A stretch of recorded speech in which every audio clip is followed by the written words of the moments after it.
Welcome to TV. Telangana రాష్ట్రంలో ప్రస్తుతం అధికార ప్రతిపక్ష పార్టీల మధ్య సింగరేణి బొగ్గు గనుల గురించి పెద్ద ఎత్తున విమర్శలు ప్రతి విమర్శలు అయితే నడుస్తూ ఉన్నాయి. అధికారంలో ఉన్నటువంటి కాంగ్రెస్ పార్టీ సింగరేణి బొగ్గు గనులను కేంద్రంలో ఉన్నటువంటి బీజేపీ పార్టీ వేలం వేసేందుకు రెడీ అవుతూ ఉంటే ఏం చేయలేకపోతుందంటూ బీఆర్ఎస్ పార్టీ ముఖ్య నాయకుడైనటువంటి కేటీఆర్ అయితే విమర్శిస్తూ ఉన్నారు. ఇక కేటీఆర్కి సమాధానంగా కాంగ్రెస్ పార్టీ సమాధానం చెప్తూ కూడా బొగ్గు గనులు వేలం వేసేందుకు అనుమతులు ఇచ్చింది, అంటే సూత్రప్రాయంగా ఒప్పుకున్నదే గతంలో అధికారంలో ఉన్నటువంటి కేసీఆర్, ఇప్పుడు మనం ఏం చేయలేకపోతున్నామంటూ కూడా బట్టి విక్రమార్క అయితే సమాధానం అయితే చెప్పడం జరిగింది. ప్రస్తుతం తెలంగాణ రాష్ట్రంలో సింగరేణి బొగ్గు గనుల గురించి పెద్ద ఎత్తున కూడా చర్చ జరుగుతూ ఉంది. సింగరేణికి ఉన్నటువంటి 40 బొగ్గు గనుల్లో ఇంకా రాబోయేటువంటి 10-12 సంవత్సరాల్లో 22 బ్లాకుల్లో సింగరేణి బొగ్గు అంతా కూడా ఖాళీ అయిపోతూ ఉంది. ఇంకా మిగిలినటువంటి బొగ్గు గనులకు సంబంధించి ఆ విధంగా ఉత్పత్తి కొనసాగుతూ ఉన్న మరికొన్ని బొగ్గు గనులను కేటాయించాలంటూ కూడా అందరూ కోరుకుంటున్న తరుణంలో కాంగ్రెస్ పార్టీ బీఆర్ఎస్ పార్టీలు ప్రతి విమర్శలు అయితే చేసుకుంటూ ఉన్నాయి. గనులను కేటాయించకపోగా ఉన్నటువంటి గనులను కేంద్రంలో అధికారంలో ఉన్నటువంటి బీజేపీ పార్టీ వేలం వేసేందుకు రెడీ అవుతూ ఉంటే కాంగ్రెస్ పార్టీ ఏం చేయలేకపోతుంది, ముఖ్యమంత్రి రేవంత్ రెడ్డి ఏం చేయలేకపోతున్నారు అంటూ కేటీఆర్ అయితే విమర్శిస్తున్నారు. ఈ విమర్శల నేపథ్యంలోనే ఏపీ రాజకీయాలను కూడా కొన్ని ఉదాహరణగా అయితే చూపించడం జరిగింది.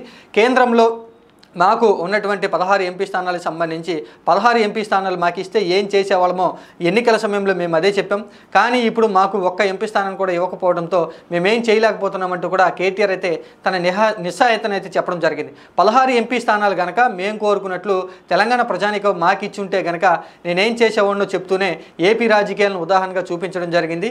ఏపీలో తెలుగుదేశం పార్టీ అధినేత నారా చంద్రబాబు నాయుడు 16 ఎంపీ సీట్లను గెలుచుకుని కేంద్రంలో ప్రధానిని ఎవరై ఉండాలి అనేటువంటి విషయం గురించి నిర్ణయాత్మకమైనటువంటి శక్తిని కలిగి ఉన్నారు. అక్కడ నరేంద్ర మోడీ యొక్క ప్రధాని పీఠమే కూర్చోవాలంటే కనుక ఖచ్చితంగా ఇక్కడ చంద్రబాబు నాయుడు యొక్క సపోర్ట్ కావాలి, 16 ఎంపీ సీట్ల బలం ఆ విధంగా ఉంటుందంటూ కూడా కేటీఆర్ కొన్ని ఉదాహరణలు అయితే చెప్తున్నారు. ఇక్కడ ఈ ఉదాహరణలోనే నారా చంద్రబాబు నాయుడికి ఇంకా పొగడ్తలు ఇస్తూనే కూడా ఆంధ్రప్రదేశ్ రాష్ట్రానికి సంబంధించి వైజాగ్ స్టీల్ ప్లాంట్ ప్రైవేటీకరణ కాకోకుండా నారా చంద్రబాబు నాయుడు 16 ఎంపీ సీట్లతోనే అడ్డుకోగలిగారు అంటూ కూడా 16 ఎంపీ సీట్ల యొక్క బలం ఏ విధంగా ఉంటుందో కేటీఆర్ అయితే చెప్పడం జరిగింది.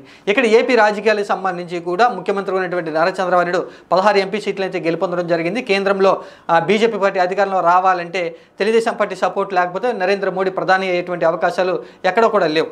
ఇక్కడ కేంద్రంలో నిర్ణయాత్మకమైనటువంటి శక్తిగా ఉన్నటువంటి నారా చంద్రబాబు నాయుడు పెద్ద ఎత్తున ఏపీ రాజకీయాల్లో ప్రశంసలు వస్తూ ఉన్నాయి. కేంద్రంలో చక్రం తిప్పుతున్నారంటూ కూడా చంద్రబాబు నాయుడికి ప్రశంసలు వస్తున్న నేపథ్యంలో కేటీఆర్ కూడా ఈ విషయం గురించి కేంద్రంలో నారా చంద్రబాబు నాయుడు 16 ఎంపీ సీట్లతో చక్రం తిప్పుతూ ఉన్నారు. ఆ విధంగానే 16 సీట్లతో వైజాగ్ స్టీల్ ప్లాంట్ ప్రైవేటీకరణ అనేది అవ్వకోకుండా అడ్డుకోగలిగారంటూ కూడా నారా చంద్రబాబు నాయుడు ఉద్దేశించి ప్రశంసలు అయితే పరోక్షంగా ఇవ్వడం జరిగింది. చంద్రబాబు నాయుడిని పొగుడుతూనే అక్కడ తెలంగాణలో అధికారంలో ఉన్నటువంటి సీఎం రేవంత్ రెడ్డిని అయితే విమర్శించడం జరిగింది కేటీఆర్. ఇక్కడ ఏపీ రాజకీయాలకు సంబంధించి కూడా గత కొన్ని రోజుల నుంచి కూడా, అంటే కొన్ని సంవత్సరాల నుంచి కూడా వైజాగ్ స్టీల్ ప్లాంట్ ప్రైవేటీకరణ చేసేందుకు అప్పట్లో అధికారంలో ఉన్నటువంటి బీజేపీ పార్టీ తీవ్రంగా ప్రయత్నాలు చేయడం జరిగింది.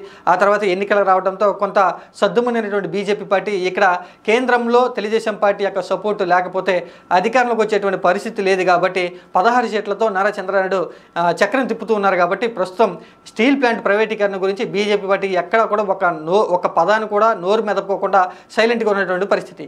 ఇంకా ఏపీ రాజకీయాలకు సంబంధించి కూడా ప్రైవేటీకరణ ఆగిపోయిందంటూ అందరూ భావిస్తున్న నేపథ్యంలో తెలంగాణ రాష్ట్రంలో ముఖ్య నేతగా ఉన్నటువంటి కేటీఆర్ వైజాగ్ స్టీల్ ప్లాంట్ ప్రైవేటీకరణ ఆగిపోయింది, నారా చంద్రబాబు నాయుడు 16 ఎంపీ సీట్లతో ఆపేశారు అంటూ కూడా చెప్తూ ఉండడంతో ఏపీ రాజకీయాల్లో కేటీఆర్ చేసినటువంటి వ్యాఖ్యలు చర్చనీయాంశంగా మారాయి. ఇక తెలంగాణ రాష్ట్రంలో కూడా నారా చంద్రబాబు నాయుడిని ఉదాహరణిస్తూ కూడా నారా చంద్రబాబు నాయుడు పొగుడుతూ రేవంత్ రెడ్డి ప్రభుత్వాన్ని అయితే కేటీఆర్ విమర్శించడం జరిగింది.